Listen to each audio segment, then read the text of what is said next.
Seja bem-vinda ao Conselho Consultivo. Os novos ministros tomaram a posse esta semana em Belém. Vamos olhar com detalhe para o perfil das novas caras do Executivo. António Pires de Lima, Jorge Moreira da Silva e Rui Machete. São estes os nomes escolhidos por Passos Coelho para as pastas da Economia, Ambiente e Energia e para o Ministério dos Negócios Estrangeiros.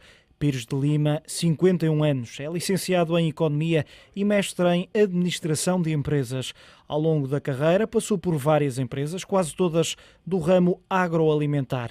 Fez parte da gestão da Tetra Pak, Compal, Nutricafés, Nutrinvest e de 2006 até agora era presidente executivo da Unicer, dona da cerveja Superboc. No plano político, António Pires de Lima ocupou o cargo de presidente da Comissão Política Nacional do CDS entre 2004 e 2005 e preside atualmente ao Conselho Nacional do Partido. Para Jorge Moreira da Silva, Passos Coelho criou um novo Ministério do Ambiente, Ordenamento do Território e Energia. Retirou o Ambiente à Assunção Cristas e a Energia ao Ministério da Economia. Moreira da Silva, 42 anos, é vice-presidente e coordenador da Direção Nacional do PSD, mas o seu currículo político é muito mais vasto. Foi presidente da JSD, eurodeputado e secretário de Estado dos governos de Durão Barroso e Santana Lopes.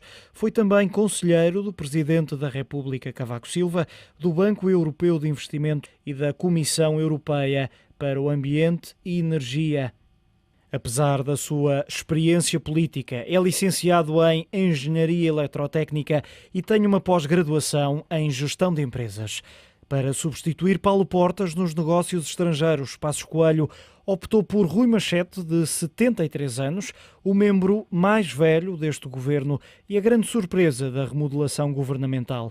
O histórico do PSD, que foi presidente do partido na década de 80 e vice-primeiro-ministro por 10 dias no governo do Bloco Central, liderado por Mário Soares, e acumula experiência governativa. Além dos cargos públicos, o social-democrata é licenciado em Direito e advogado desde 1964. Foi, durante mais de 20 anos, o rosto da Fundação Luso-Americana para o Desenvolvimento, até 2010, com um fim de mandato marcado por polémica. E enquanto estava na FLAD, Rui Machete acumulou outras funções omissas do currículo público, como o cargo de presidente do Conselho Superior da Sociedade Lusa de Negócios, a dona do Banco Português de Negócios, entre 2007 e 2009. A entrada destes três novos ministros é a mais profunda remodelação desde que o governo está em funções. O novo governo, que toma posse, passa a contar com 13 ministérios, mais do que os 10 iniciais, mas menos do que os 16 da última equipa de José Sócrates. Em estúdio neste Conselho Consultivo estão os convidados habituais António Gaspar, professor universitário, Mário Caldeira Dias, também professor universitário, Mariana Abrantes de Sousa, economista, e Rogério Fernandes Ferreira, advogado. Aos quatro, muito bom dia, obrigada pela vossa presença habitual. António Gaspar, esta remodelação do governo vai permitir uma alteração da política económica? Olá, Marta, bom dia. Esperamos que sim, não é? Eu acho que esta remodelação devia ser mais abrangente, primeiro que tudo, e, sobretudo, a solução encontrada para a economia devia ter sido uma solução já encontrada desde o início da legislatura, não é? Porque acho que é muito importante estar alguém que já mostrou que sabe fazer e que sabe fazer com sucesso, quer no Ministério da Economia, quer noutros ministérios, mas particularmente no Ministério da Economia, que é isso que nós precisamos do relançamento da economia portuguesa. Precisamos que se criem mais empregos, que não se destruam tantos postos de trabalho. Mas quando diz que a remodelação devia ser mais abrangente, sim, até onde? Em que medida? Olha, por exemplo, o Ministro da Educação, eu não percebo, depois deste fracasso estrondoso que houve com a negociação dos professores, daquela cedência que eu não encontro aqui um adjetivo decoroso para qualificar, porque não se podia ceder, digamos, aos interesses dos professores. Os professores são servidores do Estado, exatamente como os outros servidores do Estado. Não percebo porque é que eles vão ter um tratamento diferenciado. Portanto, foi claramente um momento de fraqueza do Ministro, que não pode, numa circunstância destas difíceis da governação, fraquejar como ele fraquejou. Portanto, era um dos principais candidatos, juntamente com o Ministro da Economia, a ser apontado o caminho da saída. Portanto, não pode ser... Aliás, ele teve cartões amarelos, ou, digamos, alaranjados ou vermelhados por parte da Troika, relativamente à atitude dele. Portanto, não pode um Ministro da Educação ter o comportamento que ele teve perante exigências sindicais que são incompatíveis, digamos, com todos os servidores de Estado, com todos aqueles que estão no setor público administrativo. Portanto, eu acho que deviam ir mais longe. Eu gostava de fazer aqui um sublinhado para o seguinte, para o Dr. Rui Machete, que acho que foi uma excelente escolha, tal como no Ministro da Economia, foram duas excelentes escolhas, e, sobretudo, o Dr. Rui Machete vem dar uma credibilidade e uma maturidade a este governo que lhe falta. Eu gostava de ver mais homens, quer secretários de Estado, homens e mulheres, naturalmente, não é? Mas a credibilidade do Rui Machete já foi questionada pela ligação que teve a dois bancos que foram intervencionados. Não, vamos lá ver uma coisa. BPN e o BPP. Vamos lá ver uma coisa. O BPN, se formos por esse caminho, todas as pessoas que trabalham no BPN são considerados vigaristas. Bom, como nós sabemos, há um processo judicial que decorre em tribunal e, pelo que nós sabemos também, o nome do Dr. Rui Machete não consta lá nem como arguido, nem como testemunha. Portanto, se não consta nada, tal como centenas, milhares, aliás, que o BPN tinha 1000 e qualquer coisa, trabalhadores, nem todos, nem pouco mais ou menos, estão indiciados desse tipo de situação. Eu não percebo porque é que agora vêm, portanto, uma vez que nem constam nos tribunais nada contra o senhor, porque é que vêm os partidos que estão neste momento, particularmente o Bloco de Esquerda, vêm apontar setas ao Dr. Rui Machete. Quer dizer, que há uma reputação, vamos lá ver, das pessoas que estão ligadas ao BPN, que não é como é que é dizer, o facto de ter trabalhado do BPN não é prestigioso, nem prestigiante. É verdade, quer dizer, ninguém gosta de trabalhar numa empresa por motivos vários, acabou por andar, enfim, falado ou metido em certos determinados escândalos. Mas isso é abrangente a todos os... Mas acha que o caso não acabou por ser empolado por ter sido omitido do currículo? Pronto, exatamente. Eu aí acho que foi um erro de governo, porque já na altura, quando o Franklin Marques, o antigo secretário que saiu agora da Inovação e do Empreendedorismo, entrou para o governo, também o Estado omitiu que ele tinha passado para a SLN BPN. Bom, isso aí foi um erro, não é? Porque mais tarde ou mais cedo, naturalmente as pessoas sabiam que essas pessoas tinham trabalhado lá.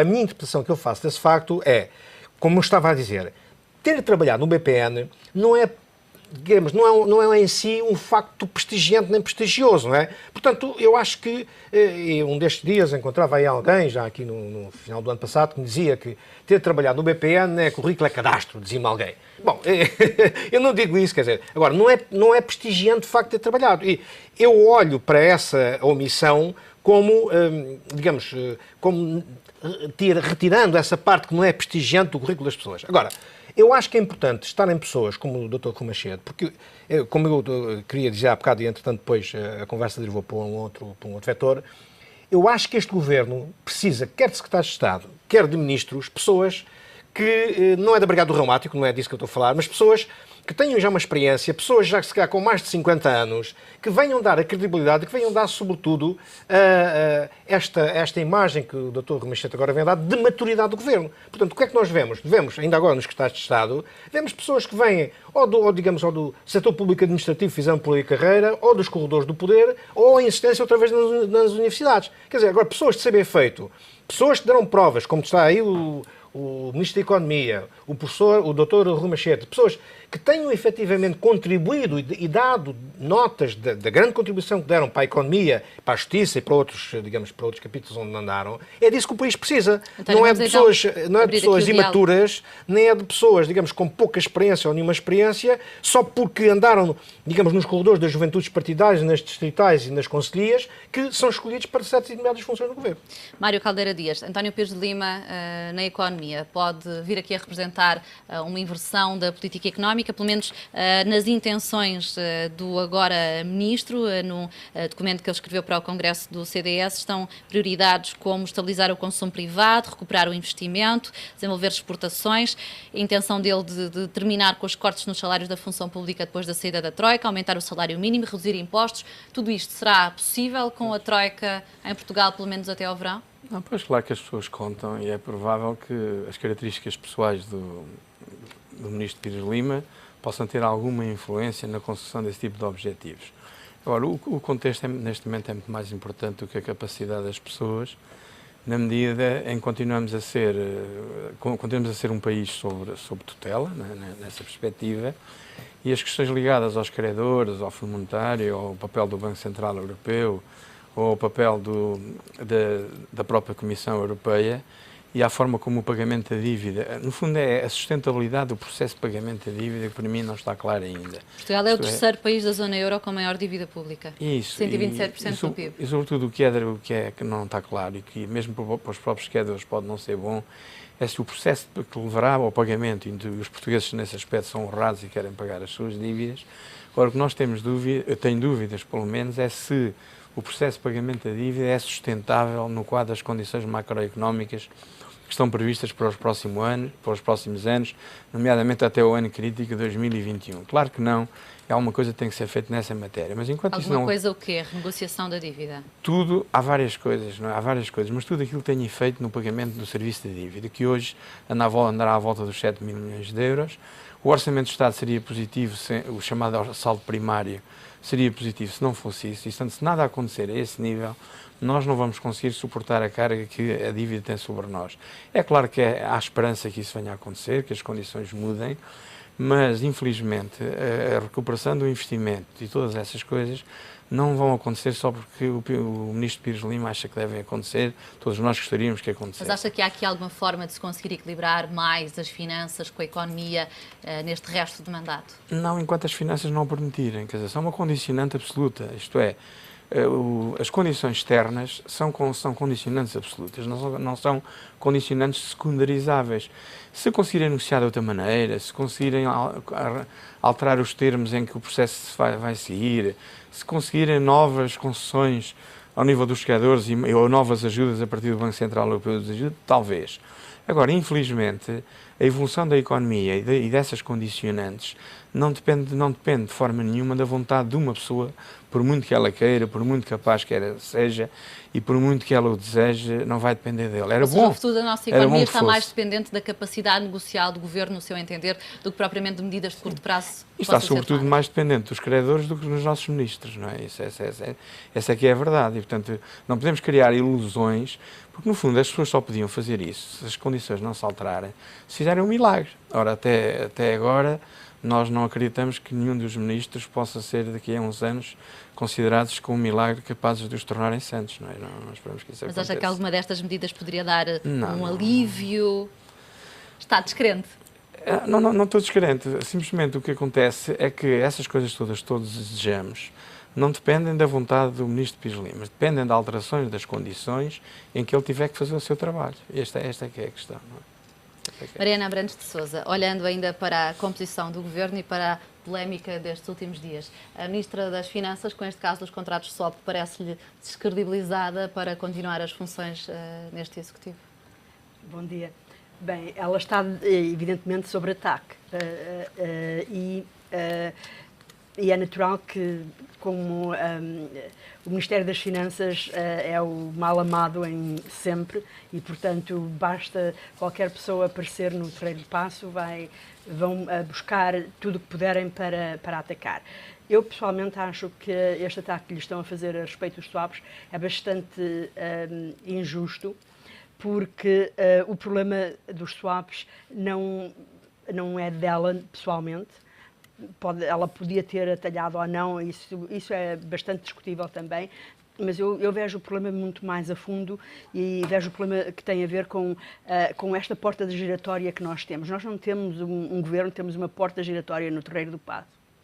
E os swaps são um exemplo disso, um exemplo das consequências disso. Por exemplo, neste caso, a porta giratória começou com o desmembramento da Direção-Geral do Tesouro no início, há mais de 10 anos, há uma década, com a criação do IGCP, que antes estava integrado na DGT e foi externalizado. O pessoal do IGCP, que são peritos financeiros, foram para a Avenida da República, até perderam o contacto diário com o resto da Direção-Geral de Tesouro e Finanças, que ficou no Terreiro do Paço com responsabilidade pela dívida das empresas públicas, fora de controle, pelas PPPs, fora de controle. Vê-se que permitiu às empresas públicas, deu-lhes autonomia para fazerem contratos que o IGCP não fez. O IGCP ganhou dinheiro com os swaps, as empresas públicas perderam dinheiro com os swaps. Porquê? Se ambos dependem, tradicionalmente era a mesma organização. e há ainda outros buracos por descobrir da DGTF, provavelmente os buracos do sale leaseback, da Sogestamo e outras coisas. Portanto, é evidente que dossiês tão complexos como os swaps, ninguém consegue dominá-los em 3 semanas ou em 3 meses. Mas quando fala desta porta giratória, Mariana, acha que isto que isso acabou por acontecer como consequência de uma reestruturação normal de organismos, ou entende que houve aqui alguma intencionalidade?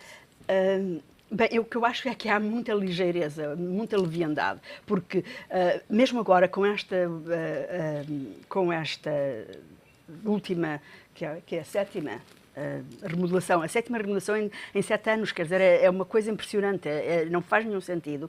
Nós temos mudanças de nomes de organismos e mudanças daqui para ali que não têm nenhum sentido. São por exemplo, o ICEP já muda de tutela não sei quantas vezes.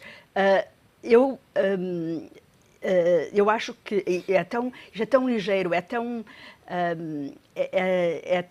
leviano, porque faz-se para satisfazer fulano ou cicrano. Quando o que é preciso fazer é a tal reforma do Estado, que é pensar, precisamos de um controle, uma disciplina financeira firme nas empresas públicas. Como é que isso vai ser feito? E fica lá, e é feito sempre da mesma maneira durante anos. Porque o que as pessoas talvez não percebam é que com a mudança de ministro e com a mudança de secretário de Estado, aquele organismo e com o rumor que talvez o Instituto A seja extinto ou integrado com o Instituto B ou o que quer que seja, fica tudo paralisado. E o que é que acontece? Algum técnico mais responsável, que até está dentro do assunto e sabe que há ali 2 ou 3 dossiês quentes a aquecerem cada vez mais, faz então os famosos e-mails a dizer: caros senhores, excelentíssimo senhor, faz um ofício a dizer: olha, sei que está aqui há 3 semanas, ainda não conhece os cantos da casa, mas olhe que tenho aqui um dossiê que está a complicar-se dia atrás dia. E manda o e-mail e descarrega a sua responsabilidade.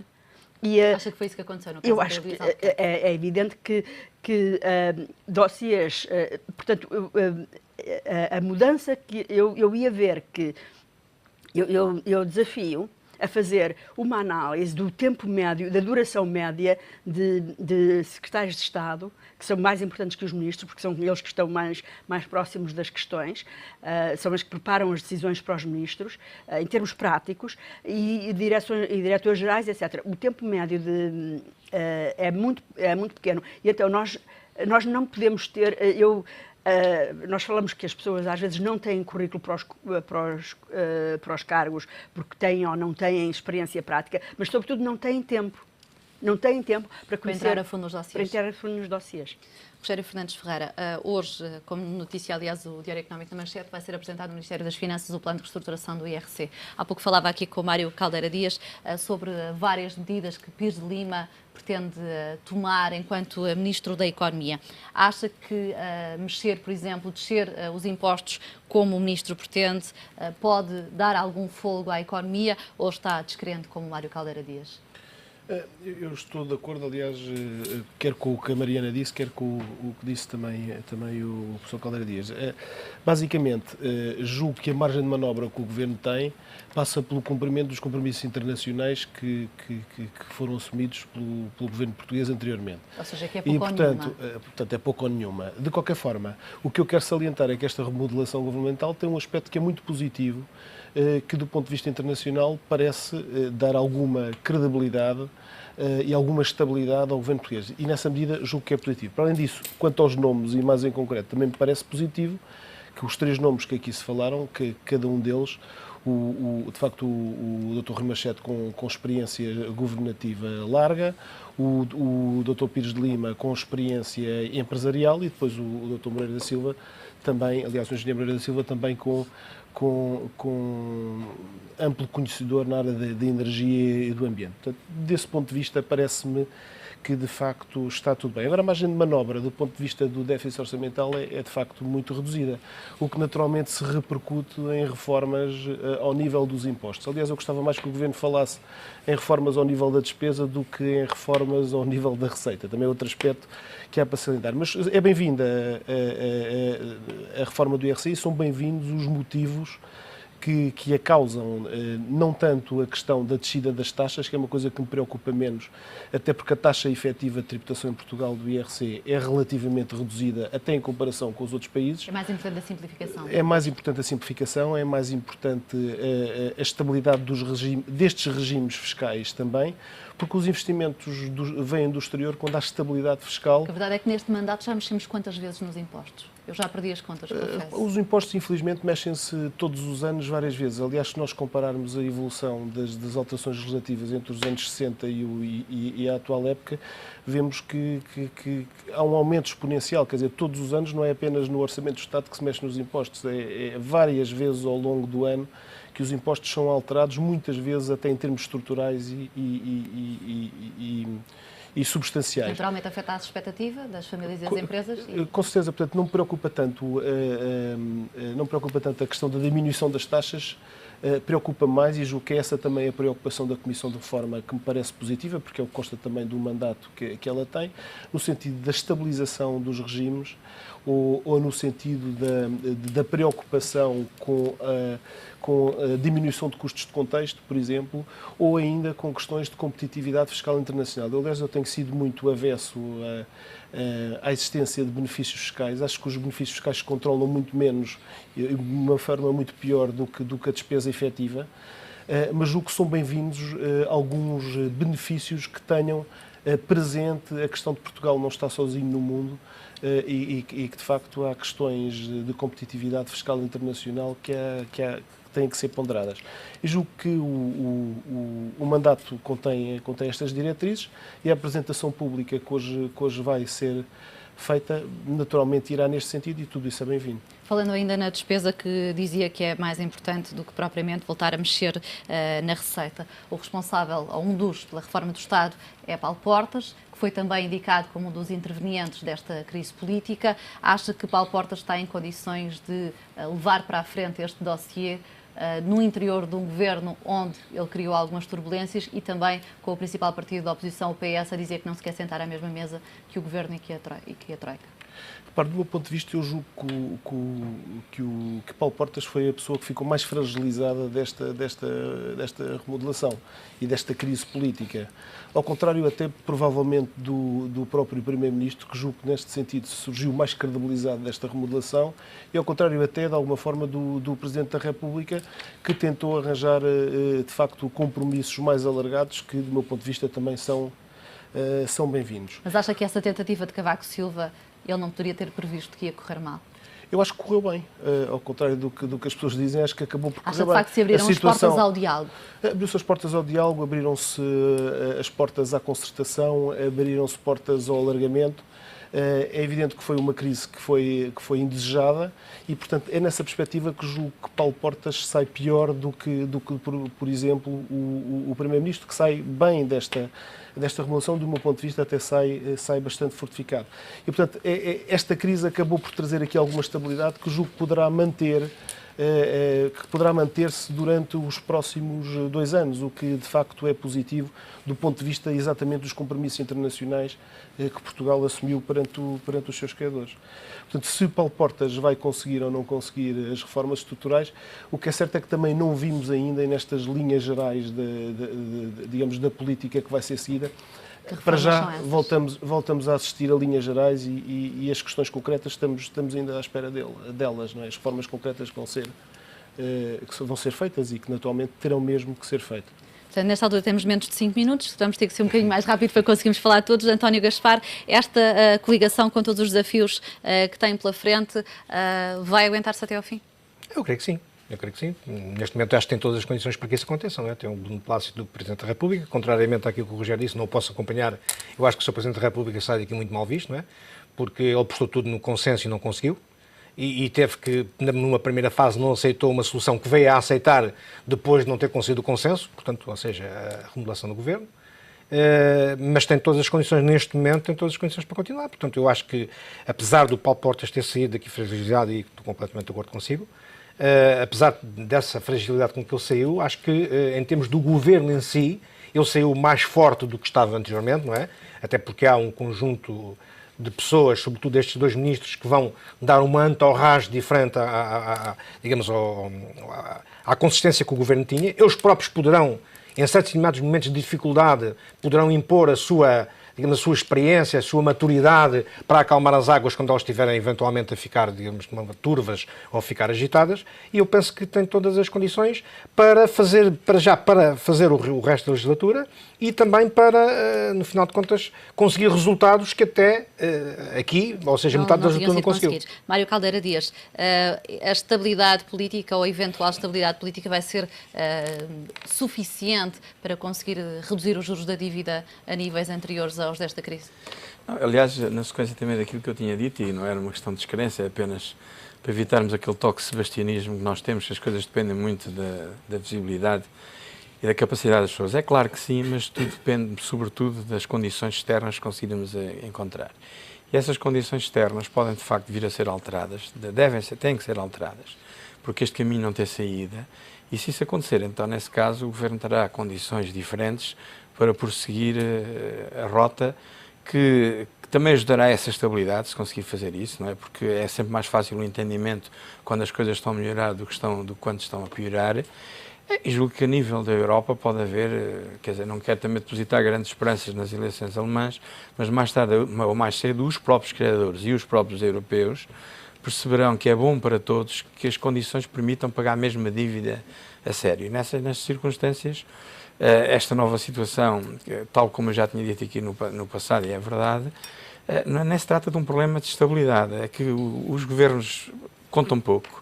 E eles têm que ser obrigados, em nome dos interesses do país e daquilo que as pessoas estão à espera, a saber conviver e a saber pôr de lado questões menores de diferenças entre eles, em nome do interesse do país, porque o país não se pode dar ao luxo, nem tem condições de forma nenhuma, para suportar crises políticas cujo efeito é apenas negativo e apenas piora as condições em que temos que sair desta crise. Estamos então já nos últimos minutos. Mariana há pouco falava de alguma leviandade nestas remodelações constantes.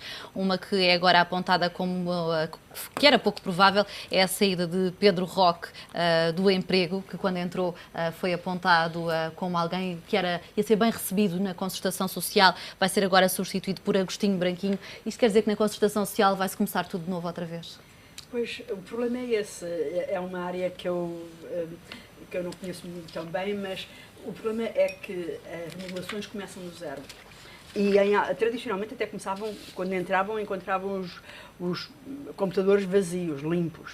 E portanto, não sei se isso ainda acontece. E nós não podemos fazer isso, porque as decisões, como estávamos a falar no caso dos impostos, no caso da concertação, esta questão do poder negocial, essa credibilidade constrói-se ao longo de um prazo bastante longo. E eu, de facto, acho que as pessoas que ficam 6 meses nunca deviam ter entrado. E não deveriam ter direito a pôr no seu currículo que foram ex-ministro ou ex-secretário de Estado. Durante 6 meses. Meus senhores, muito obrigada. Peço desculpa, Rogério, já não temos tempo para o voltar a ouvir. É então o ponto final deste Conselho Consultivo que, como habitualmente, regressa na segunda-feira, no Primeira Hora. Até lá.